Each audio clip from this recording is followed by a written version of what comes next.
함께 기도하고 금요 집회를 시작하도록 하겠습니다. 사랑과 은혜의 하나님, 우리와 늘 함께 계신 줄을 믿습니다. 이 시간도 우리와 함께 계시며 우리에게 놀라운 은혜를 주시고 우리를 지켜 보호해 주신 줄을 믿습니다. 이 시간 저희가 마음과 뜻과 정성을 모아 하나님 예배를 드리기 원하오니 이 예배를 받아 주시옵소서.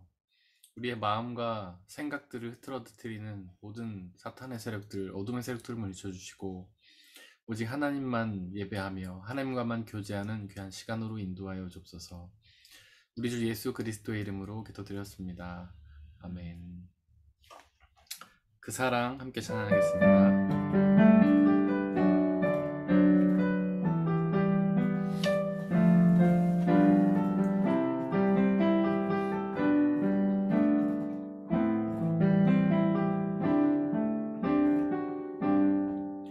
아버지 사랑 내가 노래해. 아버지 사랑 내가 노래해. 아버지 은혜 내가 노래해. 그 사랑 변함없으신 거짓 없으신 성실하신 그 사랑 상한 갈 때 꺾지 않으시는 꺼져가는 등불 끄지 않는 그 사랑 변함없으신 거짓 없으신 성실하신 그 사랑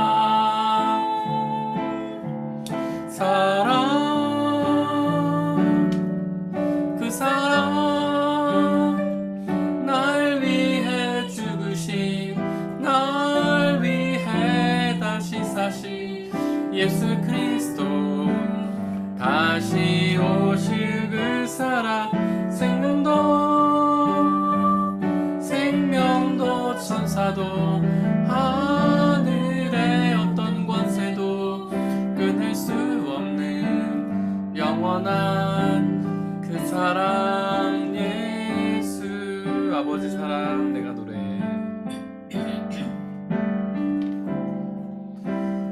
아버지 사랑 내가 노래해. 아버지 은혜 내가 노래해. 그 사랑 변함없으신 거짓 없으신 성실하신 그 사랑 상한 갈 때 꺾지 않으시는 꺼져가는 등불 끄지 않는 그 사랑 변함없으신 거짓 없으신 성실하신 그 사랑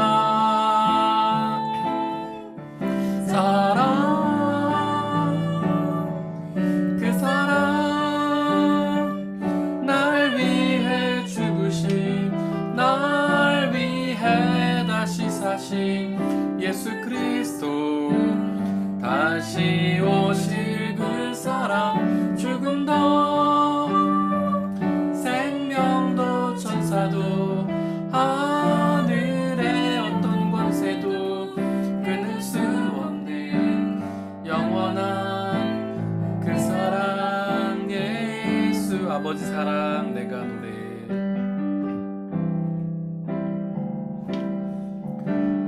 아버지 사랑 내가 노래해. 아버지 은혜 내가 노래해. 그 사랑 변함없으신 거짓 없으신 성실하신 그 사랑, 상한 갈대 꺾지 않으시는, 꺼져가는 등불 끄지 않는 그 사랑, 변함없으신 거짓 없으신 성실하신 그 사랑,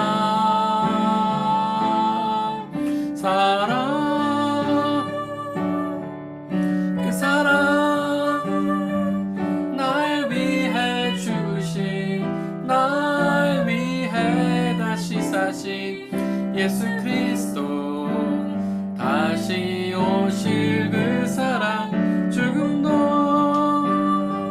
생명도 천사도 하늘의 어떤 권세도 끊을 수 없는 영원한 그 사랑, 그 사랑, 날 위해 죽으신 그 사랑,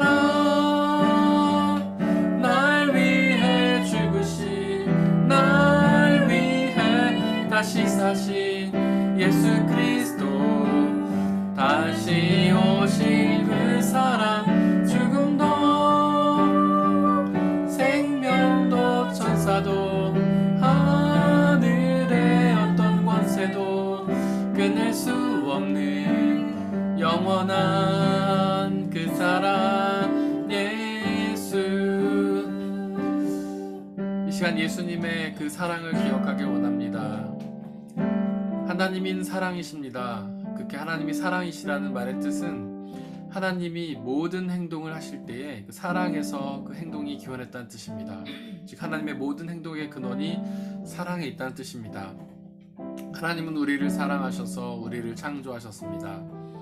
비록 우리는 그 사랑을 깨닫지 못하고 범죄하였지만 하나님 우리를 사랑하셔서 이 땅에 직접 오셔서 십자가에 달려 죽으심으로 우리의 죄를 사하셨습니다. 그리고 그 하나님은 사랑하셔서 우리를 사랑하셔서 이 땅에 다시 오셔서 영원한 생명을 우리에게 허락하여 주실 것입니다. 그분의 사랑을 기억하길 원합니다. 그분의 창조의 사랑, 속죄의 사랑, 구원의 사랑, 그 모든 사랑을 기억하며 감사하길 원합니다. 우리는 그분의 사랑을 상투적으로 고백하지만 그분의 사랑은 진정한 사랑을 기억하고 그분의 사랑 때문에 우리가 창조되었고 구원 얻었음을 기억하며 그 사랑을 감사하며 그 사랑에 감동하며 우리도 그 사랑처럼 하나님을 사랑하며 이웃을 사랑하게 달라고 이 시간 함께 기도하겠습니다. 아버지 하나님, 당신의 모든 행위가 당신의 사랑에서 기원하였음을 고백합니다. 하나님은 우리를 사랑하셔서 우리를 창조하셨고 하나님 우리를 사랑하셔서 우리 가운데 이 땅에 오셔서 우리 죄를 사하여 주셨고 하나님 우리를 사랑하셔서 이 땅에 다시 오셔서 우리를 구원하시고 영원한 생명을 이루실 것입니다. 하나님은 그 모든 일들을 우리를 사랑하셔서 행하신 일입니다. 하나님 우리가 그 사랑을 기억하며 감사하길 원합니다. 그저 그 사랑을 기억한다고 감사한다고 우리 입술로만 상투적으로 고백하는 것이 아니라 우리 마음의 진실한 고백을 그 사랑에 감동하며 드리는 진정한 고백을 우리가 드리게 해주시고 그분의 사랑을 기억하며 우리도 그 사랑처럼 하나님을 사랑하고 우리도 그 사랑으로 이웃을 사랑하며 나아가길 원하오니 아버지 하나님 역사해 주옵소서. 성령 하나님의 은혜를 통하여 우리가 사랑을 기억하게 하시고 그 사랑으로 사랑하게 하시고 그 사랑에 늘 감사하고 감격하고 기뻐하며 살아갈 수 있도록 성령 하나님 우리에게 역사하여 주시옵소서. 하나님의 사랑 외에는 그 어떤 것도 우리가 구하지 않게 하시고 오직 그 사랑에 흠뻑 젖어 그 사랑에 만족하며 그 사랑으로 기뻐하며 살아갈 수 우리가 되게 아버지 하나님 역사하여 주시옵소서.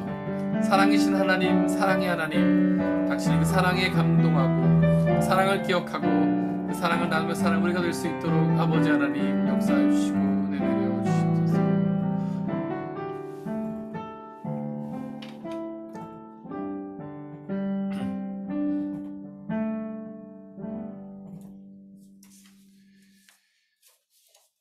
성자의 귀한 몸 찬양하겠습니다.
사랑 고마워라. 내 머리 숙여서 주님께 비는 말 나무와 주님께 바치리까. 지금도 날 위해 지금도 날 위해 간구하시.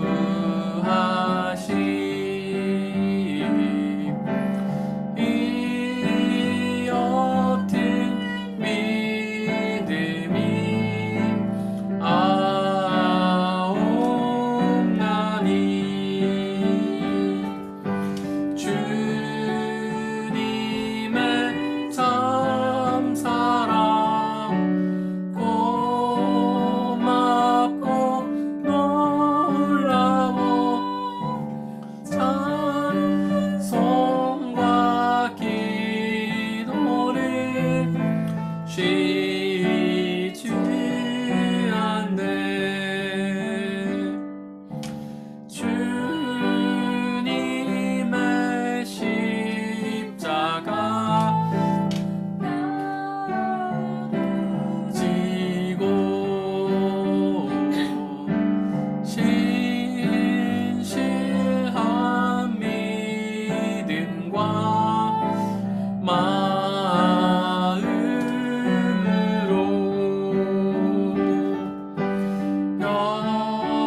형제의 사랑과 친절한 위로를 네게나 베풀게 하옵소서.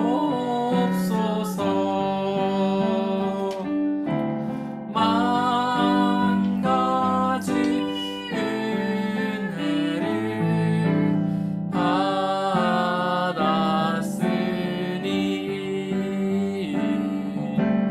내 평생 슬프나 즐거우나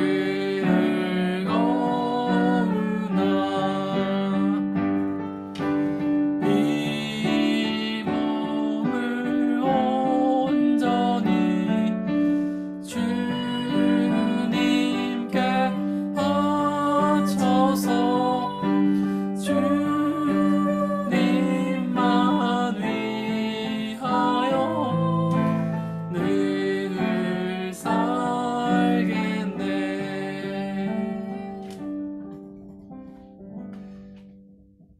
왜 나를 깊은 어둠 속에 찬양하겠습니다.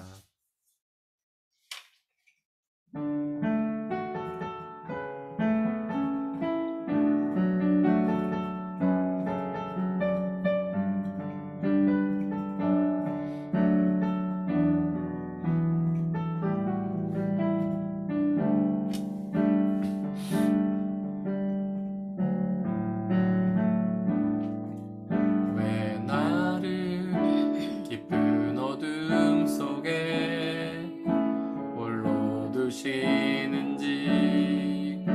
어두운 밤은 왜 그리 길었는지. 나를 고독하게 나를 낮아지게 세상 어디도 기댈 곳이 없게 하셨네.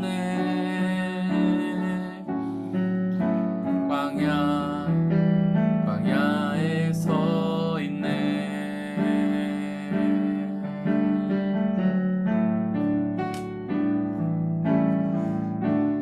주님만 내 도움이 되시고 주님만 내 빛이 되시는 주님만 내 친구 되시는 광야. 주님 손 놓고는 단 하루도 살 수 없는 것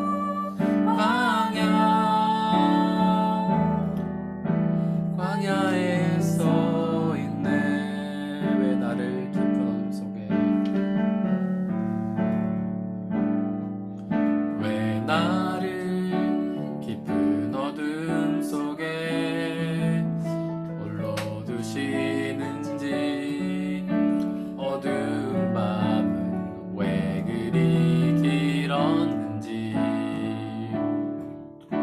나를 고독하게, 나를 낮아지게, 세상 어디도 기댈 곳이 없게 하셨네.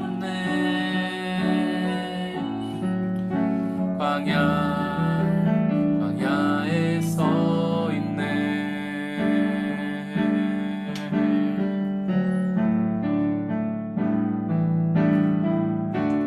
주님만 내 도움이 되시고, 주님만 내 빛이 되시는, 주님만 내 친구 되시는 광야. 주님 손 놓고는 단 하루도 살 수 없는 곳, 광야.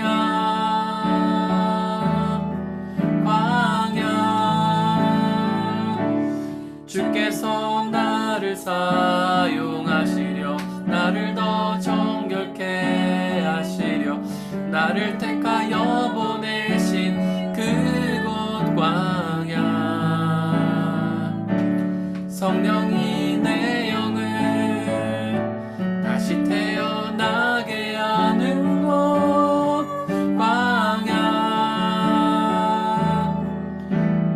광야에 서 있네.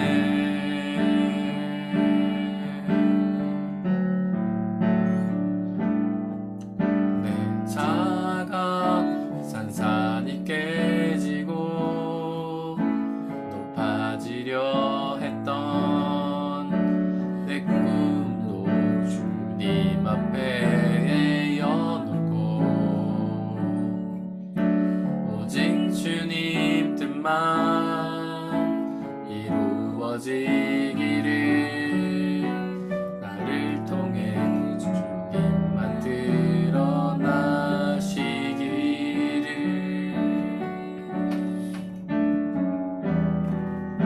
광야를 지나며, 왜 나를 깊은 어둠 속에,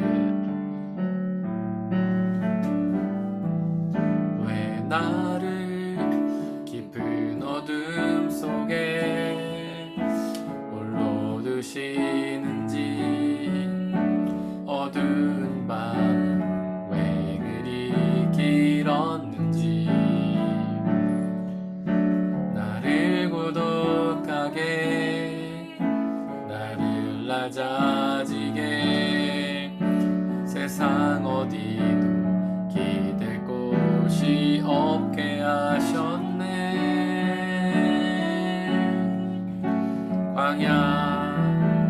광야에 서 있네.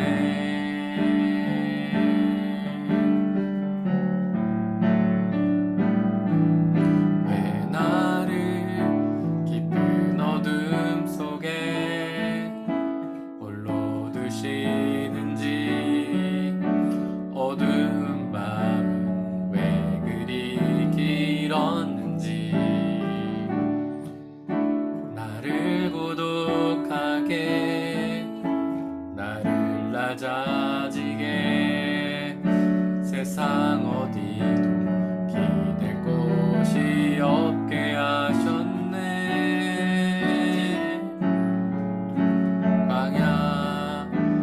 광야에 서 있네.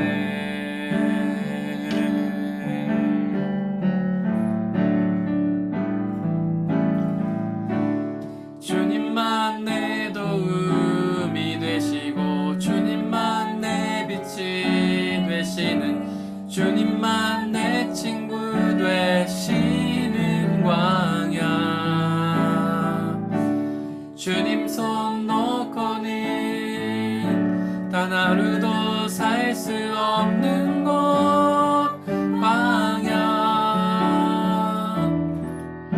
광야에 서 있네. 주님만 내 도움이 되시네.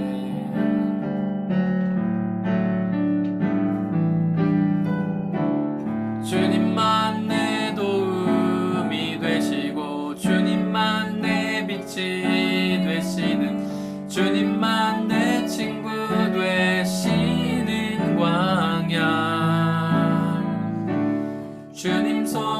여건은 단 하루도 살 수 없는 곳 광야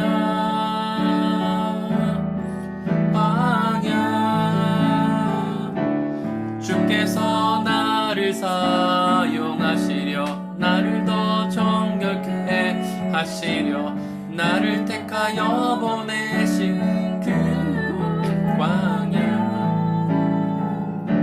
성령이 내 영을 다시 태어나게 하는 곳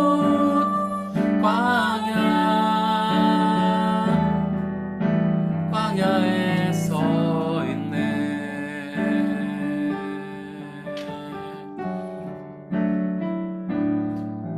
내 차가 산산이 깨지고 높아지려 했던 내 꿈도 주님 앞에 내어놓고 오직 주님 뜻만 이루어지기를 나를 통해 주님만 드러나시기를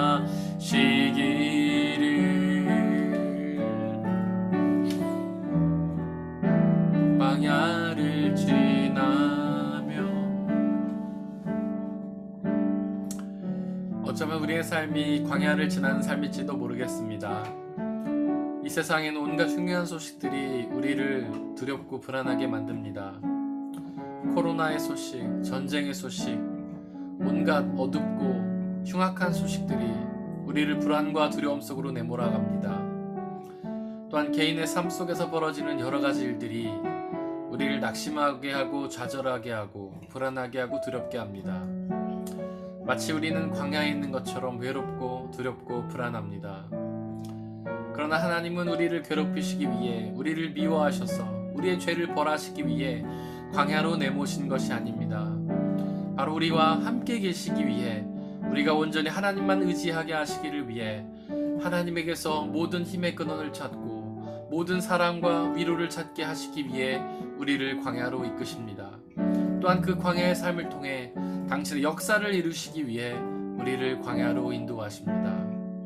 비록 우리가 광야에 있지만 원망과 불평으로 나아가는 것이 아니라 기쁨과 감사로 나아가며 그 안에 있는 하나님의 뜻을 발견하고 그 뜻 가운데 순종하며 나아가게 달라고 성령 하나님 우리와 늘 함께 계시며 그 가운데서 외롭고 낙심하며 두려워하지 않고 오직 기쁨과 감사로 그 삶을 잘 인내하며 나아가게 달라고 이 시간 함께 기도하겠습니다.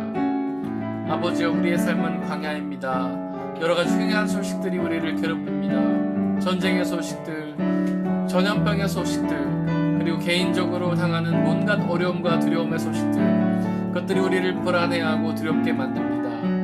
하나님, 우리는 마치 광야에 있는 것처럼 외롭고 불안하며 떨립니다. 주님, 그러나 그 안에서 우리가 하나님의 뜻을 발견하게 하시고 하나님 없이 홀로 그곳에 있으면서 외로웠고 두려워하는 것이 아니라 하나님과 함께 그 안에 있다는 사실을 우리가 늘 기억하고 우리와 함께 계신 하나님을 의지하고 우리에게 말씀하시는 그 하나님의 말씀에 귀를 기울이고 우리를 이끄시는 그 하나님의 인도하심에 순종하며 나아가서 그 광야의 삶이 저주와 징벌의 삶이 아니라 오히려 기쁨과 감사의 삶, 행복한 형통의 삶이 될 수 있도록 아버지 역사해 주옵소서. 우리가 당하고 있는 이 광야의 삶 속에서 주님의 은혜를 발견하게 하시고 그로 인해 하나님께 찬양과 영광을 올려드리게 하시고 기쁨과 감사의 삶을 누릴 수 있도록 아버지 역사해 주옵소서. 우리의 혼자 힘으로는 그 광야의 삶을 이겨낼 수 없습니다. 성령 하나님 우리와 함께 계셔 주시고 우리를 지켜 보호하시고 날마다 당신의 뜻을 우리가 알리시고 우리가 그 하나님의 음성을 통하여 하나님의 뜻을 깨닫고 그 광야의 삶을 기쁨으로 이기며 나아갈 수 있도록 아버지 하나님 역사하여 주시옵소서.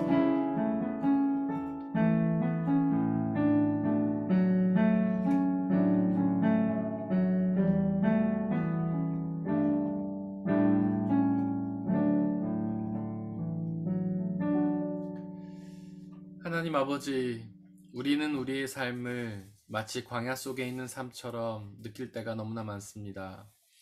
광야에 수많은 죽음의 위협이 있는 것처럼 우리는 늘 불안해하고 두려워하며 그곳에 외롭고 아무도 없는 삶을 사는 것처럼 우리도 아무도 없는 것처럼 외롭고 고독한 채 살아갑니다. 그러나 하나님이 우리를 광야로 인도하시는 것은 우리를 벌하시고 괴롭히고자 하심이 아니라 우리와 함께 계시며 하나님만 의지하게 하심인 줄을 고백하오니, 주여, 우리가 광야의 삶 속에서 불안해하고 두려워하며 외로워하는 것이 아니라 그곳에 늘 우리와 함께 계시는 그 하나님을 의지하고 그 하나님의 손을 붙잡고 하나님과 동행하며 나아가게 아버지 역사하여 주옵소서. 간절히 기도하오니 우리에게 말씀하여 주시고 그 말씀을 통하여 비록 광야 외로움 삶 속이지만 하나님의 말씀을 누리며 하나님과 동행하게 하여 주시고 우리의 삶을 이끌어 주셔서 하나님의 뜻을 깨달아 알고 그 뜻에 순종하며 살아가는 우리가 되게 하여 주시고, 즉 성령 하나님의 함께 하심을 통하여 우리가 외롭고 불안한 것이 아니라 늘 주시는 평안과 기쁨 속에 살아갈 수 있도록 아버지 역사하여 주옵소서. 그리하여 광야를 저주로 느끼는 것이 아니라 하나님의 선물로, 축복의 삶으로 느끼며 그 가운데서 이루실 하나님의 뜻을 기대하며 나아가는 우리의 삶이 되게 아버지 역사하여 주옵소서. 이 시간 주님 앞에 예배를 드리러 나왔습니다. 하나님 온전히 높여드리게 하여 주옵소서. 이 시간 주님의 말씀을 기대합니다. 우리에게 가장 필요하고 적절한 말씀들을 말씀하여 주시고 그 말씀을 통하여 하나님의 뜻을 깨닫고 하나님께로 조금 더 가까이 나아가는 은혜의 시간이 되게 역사하여 주시옵소서. 우리 주 예수 그리스도의 이름으로 기도드렸습니다. 아멘. 네, 이제 말씀을 나누려고 합니다. 오늘은 지난주에 계속 이어서 욥기 38장 5절 말씀을 나누려고 하는데요. 욥기 38장은 하나님의 말씀이죠. 고난을 당하고 있는, 고난 속에서 불안해하고 두려워하던 그 욥의 불평을 들으시고 하나님께서 그에게 직접 말씀하시는 장면입니다. 그 앞에서는 계속해서 욥이 하나님 제발 이 고난의 이유를 말씀해 달라고 그가 간절히 부르짖었지만 하나님은 계속 침묵하셨죠. 그렇지만 이제 드디어 38장에 와서 하나님께서 그에게 말씀하기 시작하십니다. 그러면서 저희가 지난 시간까지 나눴던 것은 하나님이 창조주라는 사실에 대해서 말씀하셨죠. 하나님이 온 우주 만물을 창조하셨고 그 안에 있는 모든 것들을 완벽하게 운용하시면서 그것을 이끌어 가시는 것처럼 우리의 삶을 이끌어 가신다. 그러니까 욥의 삶 또한, 욥의 고난 또한 하나님의 그 창조의 섭리 가운데 있다라는 사실을 하나님 말씀하시기 위해서 창조에 대해서 이야기하셨다고 제가 말씀을 드렸습니다. 38장의 5절에 보니까 누가 이 땅을 설계하였는지 너는 아느냐 이렇게 나와 있습니다. 설계, 그러니까 하나님께서 이 세상을 창조하실 때 아무렇게나 대충 임의로 기분 탓으로 기분 따라 이렇게 창조하신 게 아니라는 거죠. 어떤 설계도를 가지고 창조하셨다는 겁니다. 마치 그런 건축사가 설계 도면을 그리고 그 설계 도면에 따라서 건물을 짓듯이 하나님이 그 안에 설계도를 가지고 이 우주를 창조하셨다는 겁니다. 설계도가 있다는 거죠. 그게 뭘까요? 바로 그 말씀이, 그러니까 그 설계도가 말씀이라는 겁니다. 말씀. 그 밑에 요한복음 1장 1절 말씀 있죠. 태초에 말씀이 계셨다. 그 말씀은 하나님과 함께 계셨다. 그 말씀은 하나님이셨다. 이 말씀이 헬라어로 로고스라고 합니다. 로고스. 로고스가 말씀이에요. 이 로고스라는 단어에서 로직이라는 게 왔습니다. 즉 논리, 로직이라는 말이 왔는데 이건 논리, 이성, 합리 이런 뜻이죠. 그러니까 논리적이고 이성적이고 합리적인 것, 이거는요 보편성이라는 특성을 가져요. 그러니까 논리적이라고 하면은 모든 사람들이 그 논리에 공감을 해야 그게 논리적인 겁니다. 이성적이라고 하면 모든 사람들이 그 어떤 이성이 말하고자 하는 바에 공감을 해야 그 이성이 되는 거죠. 또한 합리라는 것도 마찬가지예요. 많은 사람들이 그것을 공감해야 돼요. 많은 대부분의 사람들이. 그래야 그것이 합리가 되고 이성이 되고 논리가 되는 것입니다. 마치 어떤 자연 법칙이 있어요. 뭐 힘을 주면 간다라는 물리 법칙이 있죠. 모든 물리에서는 이제 힘이라는 게 존재해야지 그게 움직이는 거예요. 운동에는 힘이 필요합니다. 근데 그게 뭐 어디에서는 힘이 있어야지 운동을 하고 어디에서는 아니다. 그러면 그게 논리적인 법칙이 되겠어요? 이성적이 되겠습니까? 그렇지 않죠. 이 지구상 어느 곳에서든지 날씨가 어떻든 기후가 어떻든 시간이 어떻든 뭐 어떤 조건을 갖고 있든지 좁은 곳이든지 넓은 곳이든지 똑같이 그것이 운동을 해야 그것이 이성적이고 합리적이고 논리적인 법칙으로서의 의미가 있는 거예요. 그래서 이 로고스라는 특징은요, 보편성이라는 특징을 가져요. 보편성. 이게 다른 말로 하면 질서입니다. 질서. 온 우주는 보편적인 특성을 가지는 거예요. 모든 사람들에게 다 똑같이 적용이 되고 모든 사람들이 이해하고 공감할 수 있는 바죠. 이거는 질서라는 거를 갖고 있는 거예요. 이 우주가 우리가 보면은 질서를 통해 창조되지 않았습니까? 지구를 태양이 돌고 태양을 달이 돌고 주기라는 게 있지 않습니까? 1년 365일 돌고 아침이 되면은 해가 뜨고 밤이 되면 해가 지고 겨울이 되면 추워지고 여름이 되면 더워지고 물론 이상기온이라는 게 있긴 하죠. 가끔씩 특별한 사건이 일어납니다. 하지만 대부분은 그 틀 안에서 움직이는 거예요. 물론 그 안에서 격차가 있을 수는 있지만 대부분은 그 질서, 어떤 보편적인 원칙, 그 틀 안에서 움직이는 겁니다. 그래서 하나님의 말씀, 로고스는요, 보편성이라는 특징을 가져요.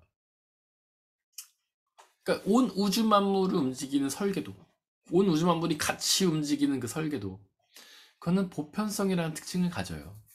뭐 한국의 과학자가 얘기하는 중력과 미국의 과학자가 이야기하는 중력 다 똑같잖아요. 다르지 않잖아요.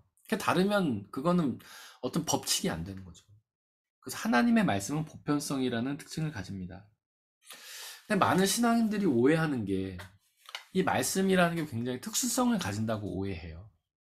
우리만의 것이라고 생각하는 거죠.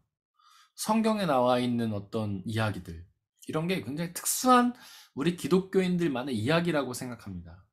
근데 그렇지 않아요. 말씀은 보편성이라는 특징을 가져요. 로고스예요.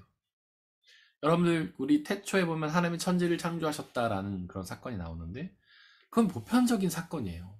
우리 기독교인만 이렇게 창조하신 게 아니고 온 우주 만물을 그렇게 창조하셨습니다. 옛날에 과학이 발달하기 전에는 그걸 증명할 방법이 없었어요. 그래서 기독교만의 어떤 고유한 외침이었죠. 다른 종교는 다른 이야기를 했어요. 우리는 윤회를 믿어. 원래 자연이야. 원래 이 우주 만물이 그대로 있었던 것이고 그냥 돌고 도는 것일 뿐이야. 사람이 개가 되고 개가 꽃이 되고 꽃이 뭐 하마가 되고 하마가 사람이 되고 돌고 돌 뿐이야 라고 불교와 힌두교는 말했죠. 근데 우리 기독교는 야 그게 틀렸어. 우리 창조주가 우리 하나님이 창조하셨다는 사실 원래는 없었지만 하나님 사람을 창조하셨다는 사실이 진리야 라고 말해도 아무도 그것에 증거를 대지 못했어요. 근데 요즘 과학이 그걸 증거를 대고 있지 않습니까? 과학이 말하는 빅뱅, 우주가 어느 시점에 폭발을 해서 생겨났다. 그러니까 원래 우주가 돌고 도는 게 아니라 창조되었다는 사실. 이것이 우리 기독교가 말하고자 하는 말씀. 이것이 보편적이라는 사실, 이성적이고 논리적이고 합리적이라는 사실을 지금 과학이 증명해내고 있는 거예요. 그것뿐만 아니라 우리가 창세기 1장부터 11장을 원역사라고 합니다. 독일어는 우어게시시대요. 원역사, 원래 역사라는 거죠. 인류 원래 역사. 이게 무슨 뜻이냐면 11장 이후부터 이제 바벨탑 사건이 있고 일어나면서 언어와 민족이 갈라져요. 근데 그 이전에는 하나의 민족이었죠. 하나의 언어. 온 모든 사람들이 같은 민족이었어요. 모든 사람들이 같은 말을 썼어요. 그래서 원래 역사다. 원조 역사다. 그래서 원역사라고 하는 겁니다. 근데 그때 일어난 사건들을 보면 모든 인류에게 공통적으로 다 일어나는 일들을 그 안에 담고 있다는 거예요. 창조, 모든 인류가 창조됐죠. 어떤 가인이 아벨을 살해한 사건, 모든 인류에게 어떤 그런 살해하는 마음, 누군가를 미워하고 누군가를 죽이고자 하는 마음이 있다는 것이죠. 그리고 노아의 홍수 사건, 모든 인류가 범죄를 해서 물로 쓸어버리는 사건이 있죠. 그 다음에 재밌는 거는 그 홍수의 사건이 고대 역사를 담고 있는 어떤 신화라든지 역사에 다 웬만한 그 옛날 그 당시의 기록을 담고 있는 역사들은 그 홍수 사건을 다 기록하고 있다는 거예요. 그게 실제로 있었다는 거죠. 근데 각자 뭐 나름대로 해석해서 이상하게 쓴 데도 있겠지만 그래서 원역사라고 하는 겁니다. 보편의 역사를 성경은 갖고 있는 거예요. 모든 인류가 공통적으로 갖고 있는 인류의 기원. 그것이 기독교가 갖고 있는 겁니다. 그래서 우리의 신앙은 보편적인 신앙이에요. 최근 들어서 많은 신앙인들이 굉장히 우리를 배타적으로 생각합니다. 우리만의 특별한 게 있다고 생각해요. 뭐 우월적으로 느끼기도 하고 우리의 기독교 복음이 특별한 거라고 생각해요. 다른 것과는 다르다. 그래서 배타적으로 막 생각하고 그래서 보수적인 기독교 같은 경우 굉장히 배타성이 강하죠. 다른 종교에 대한 배타성을 가지고 어떤 다른 생각을 가진 사람들, 어떤 그런 사람들의 배타성이 굉장히 강해요. 그래서 한국에는 뭐 절에 들어가서 땅받기를 한다던가 이런 일들이 많이 있었죠. 그런데 여러분들, 물론 기독교만의 고유한 것이 있긴 있지만 우리 기독교라는 것은 근본적으로 보편성을 지향하는 겁니다. 인류 보편의 근원이 있다는 것을 지향하는 거예요. 그래서 우리는 배타적으로 가서는 안 되고 모든 인류가 공통적이다. 그래서 그들을 포용하는 쪽으로 가야 돼요. 그 이유는 그게 바로 전도의 전략이 되기 때문에 그래요. 여러분들, 가톨릭 교회라는 말 있잖아요. 가톨릭이 지금은 개신교랑 구분하는 차원으로 가톨릭이라고 쓰지만 원래 개신교가 종교개혁을 통해서 분리되어 나오기 전에 그 전부터도 가톨릭이었어요. 원래 로마 그 가톨릭은 자기네를 가톨릭이라 불렀어요. 원래부터가. 그러니까 기독교의 원래 이름은 가톨릭이었던 거죠. 그래서 종교개혁이 나오면서 에반겔리시라고 나온 거고, 가톨릭이 무슨 뜻이냐 하면 보편적이다는 뜻이에요. 보편적이다. 여러분들, 그 사도신경 보면은 우리는 거룩한 공교회를 믿는다 이런 말 나오죠. 공교회. 이게 번역하면 카톨리셰 키르시예요. 카톨릭 처치예요. 공교회, 공적이다. 보편적이다는 거죠. 공적. 모든 인류가 공유하는 교회다. 그래서 공교회라는 말은 원래 보편교회라고도 번역이 가능합니다. 그래서 가톨릭이라는 뜻을 갖고 있는 거예요. 그러니까 우리 기독교는요, 예수님이 교회를 세우시고 그 다음에 예수님이 교회를 세우신 건 아니지만 부활을 통해서 그 복음의 기초를 만드시고 어떤 예수님의 제자들 바울을 통해서 여러 제자들 통해서 교회가 세워질 때 그때부터 우리는 보편성을 추구했던 거예요. 특수성, 우리만이 교회야, 너네를 우리가 달라, 이게 아니라 모든 인류를 아우르는 그런 보편성을 가진 교회가 되고자 했던 거예요. 그 이유는 바로 말씀, 로고스가 보편적이기 때문에 그럽니다. 하나님의 말씀은 단지 기독교인만을 위한 게 아니라 모든 인류를 위한 것이기 때문에 그래요. 창조의 섭리가, 창조의 설계가 단지 우리만을 위한 설계가 아니라 모든 인류를 위한 설계라는 것이죠. 그리고 인간이 타락을 하고 죄를 지어서 지옥에 떨어질 수밖에 없었지만 하나님께서 예수 그리스도를 이 땅에 보내신 것, 그 구원 사건의 설계도 보편성을 가진다는 거예요. 예수님은 단지 몇 사람을 구원하러 오신 게 아닙니다. 물론 우리가 예수님을 믿음으로 구원을 얻는다라는 말이 어떤 조건이 붙기 때문에 믿는 사람만 구원하려고 하는 것처럼, 배타적인 것처럼, 특수한 것처럼 들릴 수 있지만 하나님의 마음은 그렇지 않은 거예요. 하나님은 보편적인 구원을 원하십니다. 더 많은 사람들, 가능하다면 다 모두를 구원하고자 하시를 원하시죠. 그래서 이 땅에 예수 그리스도를 보내신 겁니다. 하지만 그분을 믿지 않는 사람도 있기 때문에 어쩔 수 없이 그게 특수적이 되고 배타적이 되는 거지, 원래 하나님의 계획은 그렇지 않다는 거예요. 보편교회. 모든 사람들을 아우르고 하는 하나님의 구원 역사가 있다는 것이죠. 우리가 전도 전략을 세울 때 요즘 기도 교회들이 굉장히 배타적으로 하는 사람도 있어요. 그러니까 우리의 복음을 수호해야지만 복음이 전해진다고 생각해요. 맞죠? 맞습니다. 우리는 복음을 갖고 있어야 되고 복음을 정확하게 전달해야지만 우리는 복음을 전할 수 있죠. 우리 것을 가지고 있어야 됩니다. 하지만 그것을 전달하는 방법에 대해서는 보편적인 용어를 사용해야 된다는 거예요. 예를 들면 요즘에 창조에 대해서 일부 보수적인 기독교가 창조 신학이라는 거를 이제 이야기해요. 창조 과학. 그래서 하나님의 창조를 과학적으로 접근해서 뭐 어떤 이제 일반적인 과학과 다른 길을 가는 거죠. 너무 다른 얘기를 하는 거예요.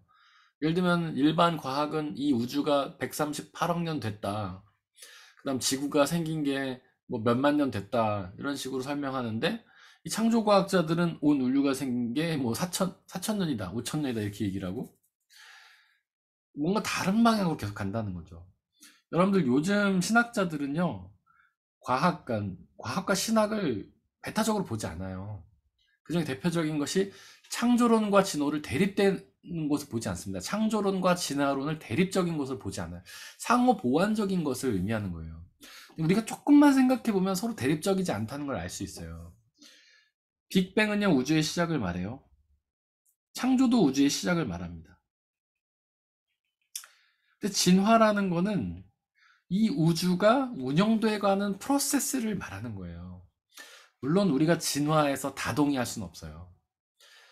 그러니까 뭐 아메바가 사람이 됐다, 이렇게 진화됐다, 이건 우리가 동의할 수 없죠. 이거는 과학에서도 인정되지 못하는 바예요. 그냥 가설일 뿐이죠. 근데 이제 진화론의 분명한 프로세스는 뭐가 있냐면 어떤 생명이 진화를 한다는 거예요. 그건 그러니까 더 나은 존재로 변한다는 게 아니라 상황에 맞게 적응을 한다는 거죠. 변화가 있다는 거예요. 그건 우리도 흔히 아는 바잖아요. 아시아인들은 아시아의 삶에 맞게 우리는 변화가 되었고, 뭐 백인들은 백인들의 어떤 사는 상황에 맞게 그들은 몸이 변화되고, 그런 거 우리가 다 인정할 수 있지 않습니까? 그런 거는 바로 창조가 운용돼가는 역사라는 거죠. 과학과 신앙이 같이 가는 거예요. 그래서 우리가 복음을 전할 때는 배타적으로 너무 우리 것만 얘기하는 것이 아니라 어떤 과학의 언어를 빌어서 보편적으로 많은 사람들이 이해할 수 있도록 복음을 전해야 된다는 것이죠. 그것이 바로 복음을 전하는 우리의 방법이 돼야 되는 거예요. 이 말씀을 로고스로 연구했던 사람들이 누구냐면, 여러분들 많이 들어보셨을 텐데 그리스 철학자들 중에서 스토아 학파라는 사람도 있었어요. 이 스토아 학파는 기독교인들이 아닙니다. 그냥 일반 그리스 철학자들이에요. 이 그리스 철학자들도 이 말씀, 로고스라는 언어를 통해서 우주의 보편 원리를 설명하려고 했어요. 그러니까 로고스라는 거는 하나님의 말씀인데 하나님의 말씀 자체를 의미하는 게 아니라 그냥 특수하고 배타적인 말씀이 아니라 보편적인 모든 인류에 보편적으로 적용이 되는 우주의 질서를 짓는 말씀이라는 거죠. 여러분들 창조의 섭리 자체가 질서예요. 그 창조의 기록들을 보십시오. 원래는 흑암이었고 혼돈이었어요. 질서가 없는 무질서의 상태였죠. 하나님이 빛이 있어라 하고 나서 낮과 밤을 구분하셨어요. 원래는 어둠만 있었는데 빛을 창조하시면서 낮과 밤을 구분하셨어요. 그리고 아침이 되고 밤이 돼서 하루라 칭하셨어요. 이제 질서를 점점 만들어 가시는 거예요. 원래는 낮도 없고 밤도 없었는데 낮과 밤을 만들어 가시고, 그거를 하루라는 시간을 통해서 질서를 잡으시고, 그 하루가 일주일이 되면서 일주일이라는 시간을 잡으시고, 물론 성경에 나오지 않지만 그 일주일이라는 시간이 한 달이 되고 1년이 되고 그렇게 되는 거죠. 그 일주일 시간을 통해서 하나님이 안식일을 지정하시잖아요. 그 안식일은 일주일의 시작이요 끝이 되는 것이죠. 그래서 질서를 짓는 하나님, 남자와 여자를 질서를 지으시고 그들을 부부라는 하나의 질서로 삼으시고 동산직에 일을 맡기면서 그에게 어떤 사명을 주셔서 질서를 잡으시고, 창조는 질서입니다. 그래서 스토아파가 로고스 철학에서 말하는 어떤 질서, 그것이 성경하고 정확히 맞는 것이죠.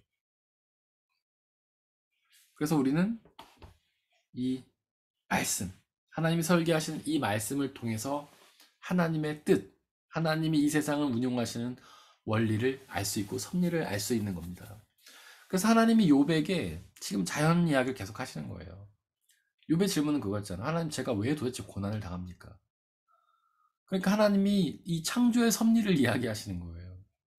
이 창조의 섭리를 내가 질서 지웠던 것처럼, 그리고 하나도 그 질서에 어긋남이 없이 움직이는 것처럼 욥의 삶도 하나님이 그렇게 완벽하게 섭리하신다는 거죠. 욥의 삶 가운데도 질서 지워주신다는 거예요. 하나도 의미 없이 일어나는 일이 없고 하나도 우연히 일어나는 일이 없다는 거죠. 하나님의 입장에서는. 그래서 욥의 삶이 마치 이 우주가 우리는 이해할 수 없지만 완벽하게 돌아가는 것처럼 욥의 삶도 이해할 수 없지만 완벽하게 돌아간다는 거예요. 그리고 이 우주에는요, 좋은 것만 있는 게 아니잖아요. 선한 것만 있는 게 아니잖아요. 악한 것도 있고 나쁜 것도 있어요. 저런 건 왜 존재할까 싶은 게 많아요. 얼마나 많아요. 전염병, 이런 게 왜 존재할까 도대체. 코로나, 우리를 괴롭히고 힘들게 하고 예배도 못 드리게 하는, 우리가 봤을 때는 절대 악일 것 같은 그런 것도 이 세상에 있지 않습니까? 이 세상에 뭐 그뿐 아니라 수많은 질병들이 있죠. 그 안에 전쟁이 있죠. 우리가 볼 때는 정말 백해무익한 전쟁. 죽음이 있죠. 미움이 있죠. 시기 다툼이 있죠. 사기가 있죠. 이 모든 악들. 하지만 그 모든 것들이 하나님의 창조의 섭리 안에 있는 겁니다. 그래서 하나님은 그 모든 것들을 통하여 당신의 선한 뜻을 이루시는 것이죠. 우리는 빛만 있었으면 좋겠어요. 밤은 없었으면 좋겠어요. 밝은 세상만 있으면 좋겠어요. 어두움은 없었으면 좋겠어요. 그런데 어둠이 없으면 빛이 없어요. 어두움 가운데 편안한 쉼을 사람들이 누리지 않으면 빛 가운데 일을 할 수가 없습니다. 그러니까 이 세상에 흑암이 존재하지만, 명암이 존재하지만 그 안에 분명히 하나님의 뜻이 있고 역사가 있다는 거죠. 우리의 삶도 마찬가지예요. 우리의 삶에 어두울 때가 있죠. 밝을 때가 있어요. 우리는 밝을 때는 좋아하지만 어두울 때는 싫어하죠. 밝을 때는 기뻐하지만 어두울 때는 불평하죠. 하지만 그 모든 것이 하나님의 뜻 가운데 있고, 하나님은 그 모든 것을 협력하여 당신의 뜻을 이루어 가신다는 것. 바로 그 말씀의 로고스, 그것을 하나님이 바로 알려주시는 겁니다.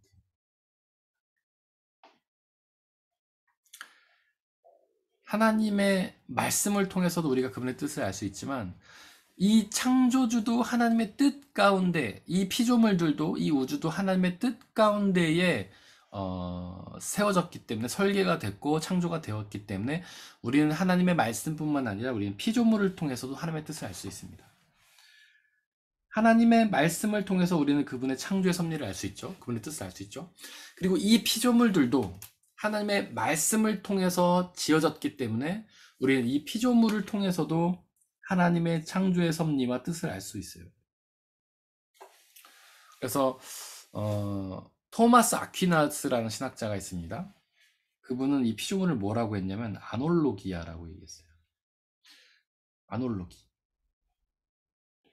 아날로기.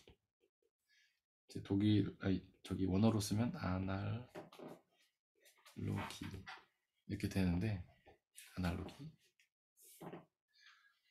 이게 우리말로는 비유라고도 번역이 되고 유사품이라고도 번역이 돼요. 그러니까 피조물은 하나님의 비유라는 거예요. 그러니까 비유라는 게 뭡니까? 완전 똑같진 않지만 그 원래의 대상을 설명하는 게 비유잖아요. 우리는 하나님을 완전히 똑같이 말할 수 없어요. 그분을 볼 수도 없고 그분에 대해서 우리는 정확하게 알 수 없기 때문에 오직 하나님을 비유로만 우리는 알 수 있습니다. 그래서 모세가 그러잖아요. 하나님, 제가 당신의 얼굴을 보고 싶습니다. 그랬더니 하나님이 너는 내 얼굴은 못 봐. 하지만 내 등은 볼 수 있어. 그게 뭐냐면 우리는 하나님을 직접 볼 수 없어요. 하나님의 본래의 모습을 직접 볼 수는 없어요. 하지만 하나님의 유사한 모습, 하나님의 비유는 볼 수 있다는 거죠. 비슷한 모습을 볼 수 있다는 겁니다. 근데 바로 그 비유가 피조물이라는 거예요. 피조물에는 창조주 하나님의 형상이 그대로 녹아 있다는 거죠. 예를 들면 뭐 옷을 디자이너들이 이렇게 만든다고 생각해 보세요. 우리는 브랜드마다 어떤 디자인의 특징이 있잖아요. 어떤 옷을 보면 이거 어디서 만들었네 대충 알지 않습니까? 왜냐면 그 브랜드만의 특징이 있기 때문에, 그 디자이너의 특성에 그 옷 가운데, 작품 가운데 묻어나기 때문이죠. 그림들도 마찬가지죠. 어떤 작가의 그림을 보면 그분의 특성 그대로 묻어나잖아요. 아주 개성이 강한 뭐 클림트라든지 피카소라든지 이런 사람들의 그림을 보면 딱 보면 이거는 클림트네, 이거는 피카소네 알잖아요. 그 그림 속에 그 작가의 어떤 성향이 묻어나기 때문이죠. 피조물도 마찬가지예요. 피조물에는 창조주 하나님의 특성이 그대로 녹아 있는 거죠. 이제 그걸 우리가 이제 그 창세기에서는 형상이라고 표현하는데, 첼렘, 이미지죠, 이미지. 하나님의 이미지가 그 안에 녹아 있는 거예요. 그래서 우리는 그 피조물을 먹으면서 하나님의 모습을 깨달아 알 수 있는 거죠. 우리가 이 아날로기를 메타포라고도 말합니다. 메타포. 이 우주는 하나님을 드러내는, 비유로 드러내는 메타포라는 거죠. 사람이 그러잖아요. 하나님 뜻, 욥이 그러잖아요. 하나님, 제발 하나님 뜻을 알려주세요. 그럴 때 하나님 하신 말씀이 뭐예요? 나는 이런 존재야 라고 보여주신 게 아니라, 야, 온 우주 만물을 봐라 라고 얘기하시는 거 아니에요. 왜냐하면 그 안에 하나님의 모습이 녹아있기 때문에, 메타포기 때문에, 비유기 때문에. 우리가 이거를 뭐라고 하냐면 범죄신론이라고 합니다. 이 비슷한 말로는 범신론이라는 게 있어요. 범신론과 범죄신론, 한 글자 차이인데 뜻은 완전히 다릅니다. 이거를 우리가 분명히 구별해서 알아야 돼요. 범죄신론은 모든 것에 하나님이 임재해 있다 이런 거예요. 제자. 모든 것에 하나님이 임재해 있다. 범신론은 뭐냐면 모든 것이 하나님이다 이런 거예요. 한 글자 차이도 굉장한 차이가 있죠. 모든 우주 만물 속에 우리의 생명 속에 하나님의 모습이 들어가 있다는 범죄신론. 이게 성경적인 겁니다. 근데 우리가 성경은 모든 것이 하나님이라고 말하진 않죠. 그거는 우상숭배예요. 다신교에서 얘기하는 거죠. 해의 신, 달의 신, 풍요의 신, 송아지를 신으로 섬기고 이게 범신론이고, 그래서 비가 오게 해달라고 물의 신에게 기도하고 태양을 신으로 숭배하고 황소에게 절하고 이게 이제 범신론이죠. 예를 들면 힌두교 같은. 근데 우리 기독교는 범신론이 아닙니다. 범재신론이에요. 모든 것 속에 하나님의 성품이 녹아있다라는 거. 그래서 우리는 하나님의 말씀을 통해서 그분의 뜻과 섭리를 알 수 있고 피조물을 통해서 그분의 뜻과 섭리를 알 수 있어요. 한 가지 더 있는데 제가 옛날에 말씀드린 건데 간단히 언급만 하자면 역사를 통해서, 우리의 역사, 우리가 만나는 모든 사건들을 통해서 하나님의 뜻을 알 수 있다는 겁니다. 그래서 만약에 지금 여러분들이 고난 가운데 있고 어떤 상황 속에 있는데 하나님의 뜻을 알 수 없다면 우리는 기도하는 마음으로 말씀을 읽어야 돼요. 하나님의 말씀 속에 하나님의 뜻이 다 녹아있기 때문에. 또한 모든 피조물들과 우주 만물들을 바라보시기 바랍니다. 하나님 그 안에서 말씀하십니다. 또한 우리가 당하고 있는 모든 사건들 속에서 하나님 우리에게 말씀하십니다. 그 우주 만물을 통해서 하나님의 뜻을 발견하는 저와 여러분들이 되었으면 좋겠습니다. 우리 함께 찬양하며 기도하겠습니다.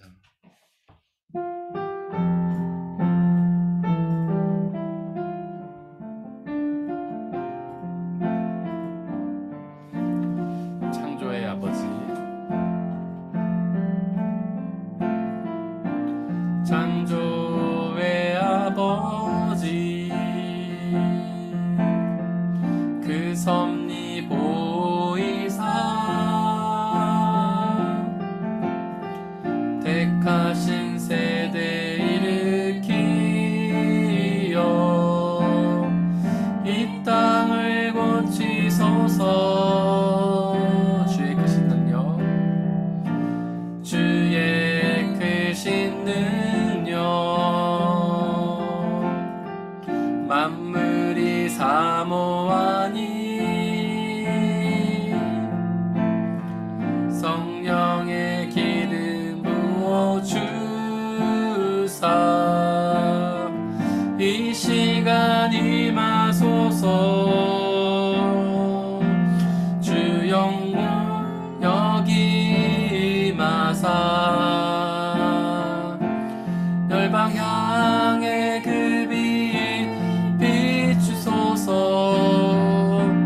주의 얼굴 구할 때 주의 향기 머무소서. 주 영광 여기 임하사 주 영광 여기 임하사 열방 향해 그 빛 비추소서. 주의 얼굴 구할 때 주의 향기 머무소서. 함께 기도하기를 원합니다. 비록 우리는 우리의 삶을 보면서 수많은 질문들을 던집니다. 왜 이런 일이 우리에게 벌어지냐고, 왜 이런 고난이 우리에게 벌어지냐고, 왜 전쟁이 일어나며 왜 코로나가 이 세상을 장악하냐고. 그러나 하나님은 말씀을 통해서 온 우주 만물을 통해서 말씀하십니다. 바로 하나님께서 이 우주 만물에 창조주시며 완벽하게 운용하시는 분이시라고. 그렇게 우리는 그 이유를 묻기보다는 하나님의 섭리를 기대하며 믿음으로 나아가고 감사와 찬양으로 올려드리며 나아가야 한다고. 우리가 어떤 상황 속에 있든지 그 상황 속에서 그 모든 상황이 하나님의 섭리 가운데 있음을 믿고 기억하며 감사와 찬양을 올리라고 주님 우리에게 말씀하십니다. 그렇게 기도하기를 원합니다. 우리가 어떤 상황 속에 있든지 낙심하며 절망하는 것이 아니라 하나님의 뜻을 기억하며 창조주 하나님의 섭리를 기억하며 기쁨과 감사로 살아가게 달라고 이 시간 함께 기도하겠습니다. 아버지 하나님, 당신의 창조주이신 것을 고백합니다. 당신은 우주만 창조하셔서 당신의 뜻 가운데로 운용하시는 분이심을 믿습니다. 비록 이 세상이 우리의 뜻과는 다르게, 우리의 생각과는 다르게 운영이 될지라도 우리는 그 안에서 많은 질문들을 묻겠지만 아버지여, 하나님의 뜻을 의심하지 않고 오히려 기쁨과 감사로 살아가는 우리가 될 수 있도록 아버지 역사해 주옵소서. 하나님은 창조주시며 온 우주 만물을 운용하시는 분이라는 사실을 우리가 기억하며 이 우주를 당신의 뜻 가운데 이루어가신 하나님의 뜻을 신뢰하며 우리가 어떤 상황 가운데 있든지 우리가 좌절하고 낙심하고 절망하고 두려워하는 것이 아니라 하나님의 뜻을 믿음으로 기쁨과 감사로 살아가는 우리가 될 수 있도록 아버지 역사해 주옵소서. 우리의 개인의 삶 속에서 우리가 감당하기 어려운 고난을 만날 때 하나님 우리의 손을 붙잡아 주시고 당신의 섭리를 보여주시고 우리가 그 모든 것들을 기쁨과 감사로 받아들여 살아가는 우리가 될 수 있도록 아버지 하나님 역사해 주시고 은혜 내려 주시옵소서.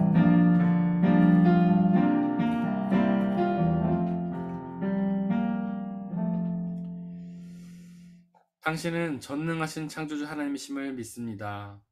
때로는 이 세상의 일들이 우리가 생각하지 못했던 방향대로, 우리가 좋아하지 않는 방향대로, 우리가 악하다고 생각되는 방향으로 흘러갈 때도 많지만 그 모든 것이 창조주 하나님의 섭리 가운데 있음을 믿음으로 고백하며 나아가게 하여 주시옵소서. 그러므로 더 이상 그 어떤 일을 만나든지 우리가 두려워하고 절망하며 불평하는 삶이 아니라 그 가운데 있는 하나님의 뜻을 신뢰하고 기쁨과 감사로 나아가는 우리의 삶이 되게 아버지 역사해 주옵소서. 그러나 하나님 그 모든 것들이 하나님의 뜻 가운데 있음을 믿지만 그 안에서 우리는 슬퍼하고 아파할 수밖에 없는 연약한 인간임을 고백합니다. 지금 코로나 때문에 우리는 두려워하고 전쟁의 소식 때문에 우리는 아파합니다. 하나님 간절히 기도하오니 그 가운데 하나님의 뜻을 보여주시고 그 가운데 아파하고 힘들어하고 두려워하는 그 모든 영혼들을 위로하여 주시고 그 가운데 새 힘을 허락하여 주시고 그들 모두가 하나님의 뜻을 발견하고 기쁨과 감사로 나가게 하여 주시고 그들 모두가 하나님의 일하심을, 하나님이 그 모든 것을 협력하여 당신의 선하심을 이루시는 그 역사를 바라보게 은혜 내려 주시옵소서. 오늘도 끊임없이 매 순간마다 우리를 위하여 일하시는 하나님을 찬양하며 높여드립니다. 우리 주 예수 그리스도의 이름으로 기도드렸습니다. 아멘.